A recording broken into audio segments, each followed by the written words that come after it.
Buenas tardes, profesor. En esta oportunidad, mi grupo y yo vamos a exponer acerca de la carta encíclica Evangelium Vitae Juan Pablo II. Somos estudiantes de la Universidad Católica de Trujillo, especialidad de Educación Secundaria en Ciencias Sociales, primer ciclo, sección B. Esperamos sea de su agrado. Para empezar, tengo a gusto presentar a mi equipo de trabajo, el cual está conformado por Ponte Clemente Wilson, Rodríguez Rivadri Manesa, Samekay Shushak Alexander y mi persona, Reyes Ángeles Wilson Miguel.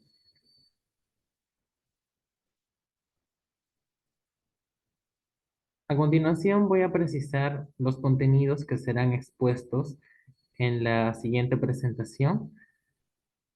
Nos vamos a enfocar básicamente en la introducción, el capítulo 1, el cual abarca acerca de la raíz o el origen de la violencia contra la vida, y el capítulo 2, el cual hace referencia a un mensaje cristiano sobre la vida.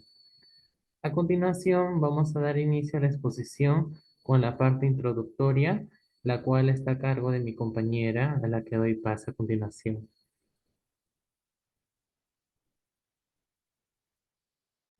Buenas tardes, profesor. Buenas tardes, compañeros y compañeras. Bueno, yo les voy a exponer la parte introducción.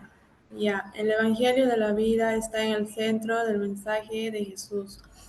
Bueno, el proclamado de la noticia de Jesús que nació en la ciudad de David trajo una gran alegría en el pueblo.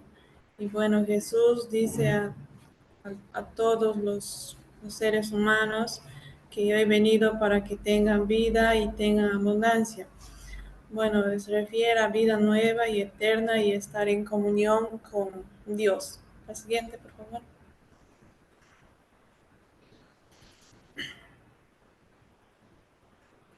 Y al valor incomparable de la persona humana.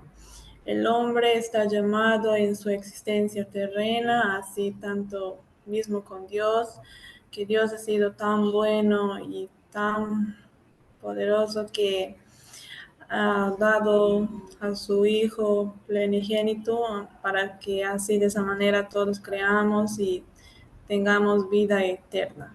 La siguiente.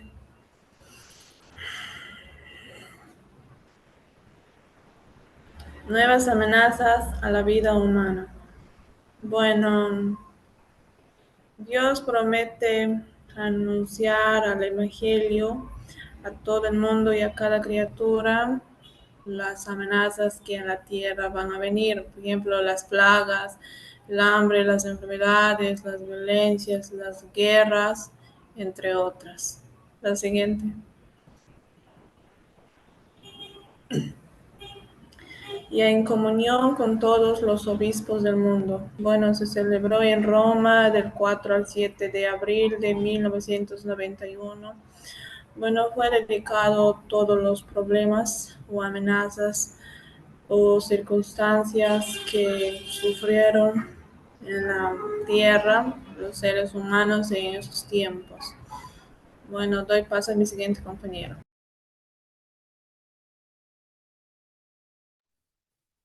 Bien, continuando con la exposición, voy a exponer acerca del capítulo 1, el cual se centra básicamente en la raíz o el origen de la violencia contra la vida. Para empezar, cabe precisar que no fue Dios quien hizo o creó la muerte. Al contrario, cabe resaltar que Él creó todo para que subsistiera. Dios creó al hombre a su imagen y semejanza, es decir, a su propia naturaleza, pero por envidia y tentación del demonio entró la muerte en nuestro mundo y la experimentamos todos aquellos que pertenecemos a Él. La muerte entra por envidia del demonio y sobre todo por el pecado original de nuestros primeros padres, el cual se encuentra detallado en el libro del Génesis, en los capítulos 2 y 3 precisamente.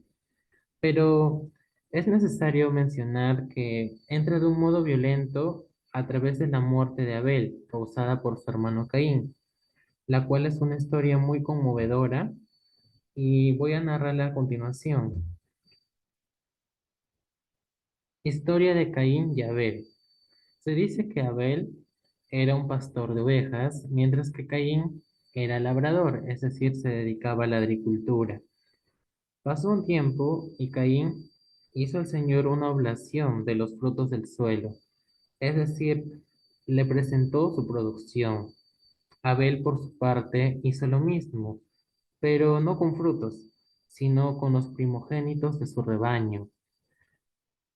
El Señor miró ambos resultados, pero apreció, o mejor dicho, valoró más el trabajo de Abel.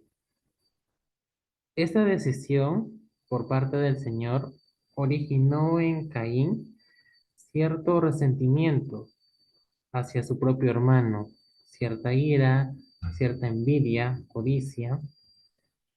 En ese sentido, el Señor le dijo a Caín: ¿por qué andas irritado? ¿Por qué se ha batido tu rostro? ¿No te das cuenta que esta actitud te expone a caer en el pecado? Frente a esta circunstancia, nació en Caín una actitud de resentimiento y por lo tanto él empezó a planear una venganza contra su propio hermano. Entonces, una tarde, cuenta la historia, Caín le dijo a su hermano Abel: vamos afuera. Y cuando estaba en el campo, se lanzó contra él y de inmediato lo mató. El Señor, frente a dicha situación, le dijo a Caín: ¿dónde está tu hermano Abel? Caín, por su parte, contestó: no sé, ¿soy yo acaso el guardián de mi hermano? Fue una respuesta lamentablemente agresiva, pero a la vez indiferente. Replicó el Señor: ¿qué has hecho? Se oye la sangre de tu hermano clamar a mí desde el suelo. Entonces el Señor decidió darle un castigo para que aprenda la lección. Le dijo: vagabundo y errante serás en la tierra. ¿Qué quiere decir esta frase? Quiere decir que a partir de ese momento la tierra no le iba a proporcionar frutos por el acto que había cometido. Ya no iba a tener la misma producción de antes. Entonces le dijo Caín al Señor: mi culpa es muy grande para soportarla, y cualquiera que me encuentre me matará. El Señor le respondió: al contrario, cualquiera que lo intente, lo pagará 7 veces. Y de esta manera el Señor le puso una señal a Caín para que nadie que lo encontrase le atacara. Caín, por su parte, se estableció en el país de Nod, ubicado al oriente del Edén. Sin embargo, cabe precisar que Caín, por el acto que había cometido, salió de la presencia del Señor. El texto bíblico indica con claridad que, aun prefiriendo Dios la oblación o el trabajo de Abel, nunca interrumpió su diálogo con Caín, a pesar de su acción que había cometido. Al contrario, le advirtió las cosas que le venían en adelante. Tuvo cierta compasión de él. Em, A través de este relato podemos nosotros apreciar que desde comienzos de la historia de la humanidad ha existido la ira, la codicia, la envidia y el resentimiento. Y en este caso podemos apreciar que se dio entre propios hermanos, lo cual terminó en una tragedia, en un asesinato. Y hasta hoy en día existen estos problemas que lamentablemente dejan mucho que decir. A continuación voy a dar paso a mi compañero para que continúe explicando lo concerniente al capítulo 2. Muchas gracias. Mm, Bueno, con el permiso de mi compañero, voy a seguir exponiendo sobre el mensaje cristianismo de la vida. La vida se manifestó a nosotros y la hemos visto. El Evangelio de la vida no es solo una reflexión, sino la realidad concreta a personas a Jesús, el camino, la verdad y la vida. El hombre recibe posibilidades de conocer la verdad, por ejemplo, el valor de la vida humana y la capacidad de asumir plenamente la responsabilidad de amar y servir, defender, promover la vida. El Evangelio de la vida en el Antiguo Testamento nos escribe, nos dice, el corazón de cada persona encuentra su plenitud en Jesús. Siguiente.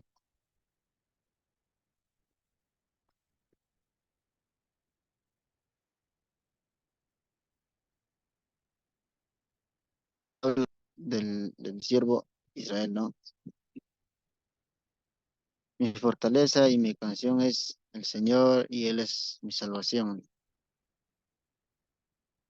El Éxodo, Israel. El Éxodo, Israel describe que su vida no está a merced de un poder despótico, sino que es objeto de tierno y fuerte amor de Dios.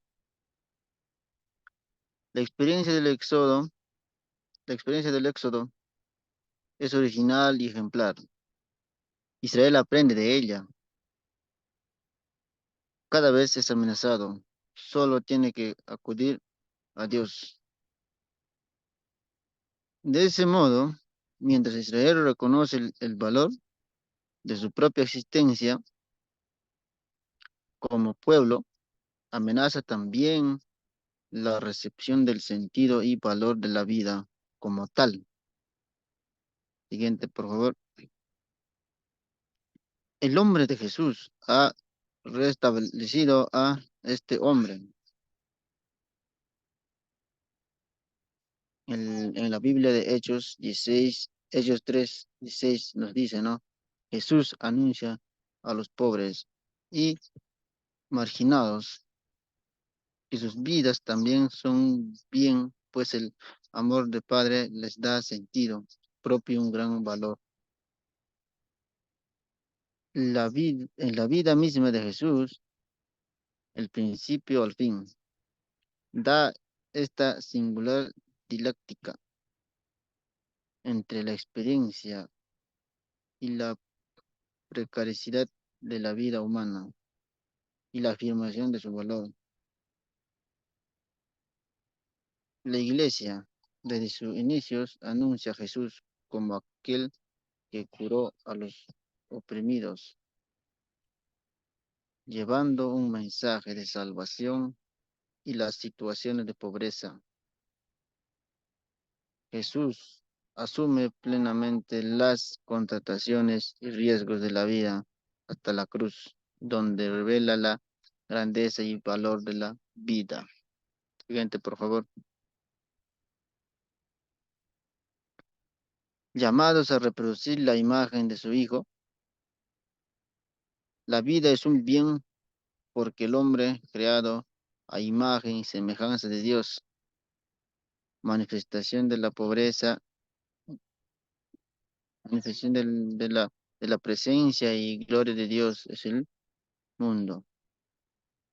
Dios le ha dado al hombre una dignidad única. La Biblia nos muestra como el hombre, aunque proveniente del polvo, está destinado a una plenitud de vida porque supera límites del tiempo. Dios lo ha hecho a su imagen y le ha infundido su aliento de vida. El pecado desfigura la imagen de Dios en el hombre, pero esta imagen vuelve a resplandecer plenamente en la venida de Cristo. Dios quiere en el hombre que produzca su imagen. Siguiente, por favor. Todo el que viene cree en mí, no morirá jamás. Juan 11:26. La vida que Jesús ha venido a dar no se reduce a la mera existencia temporal, sino que consiste a ser engendrados por Dios y participar de la plenitud de su amor. Jesús habla de vida eterna. Es la vida que Jesús propone y da, porque es participación plena de vida de eterno. Todo el que cree en Jesús y entra en comunión con Él, tiene la vida eterna. Conocer a Dios y a su Hijo Jesucristo es acoger el misterio de la comunión divina. Siguiente, por favor. A cada uno pediré cuentas de la vida de su hermano. La vida humana es don sagrado de Dios y Él tiene dominio sobre ella. El mandamiento nos dice, no matarás. Subraya el carácter inviolable de la vida humana. Jesús profundiza el mandamiento del amor al prójimo, enseñando que el respeto por la vida incluye amar incluso a los enemigos. Dios promete reclamar la vida de cada uno. Responsabilidades del hombre ante la vida. Defender y promover, respetar, amar la vida es una tarea que Dios confía a cada uno de los hombres. Se evidencia de la soberanía que Dios da al hombre, Dios de los padres, Señor de la misericordia con sabiduría. Tómanse al hombro, hombre, para que, para que los seres por ti creados y administrarse el mundo con santidad y justicia.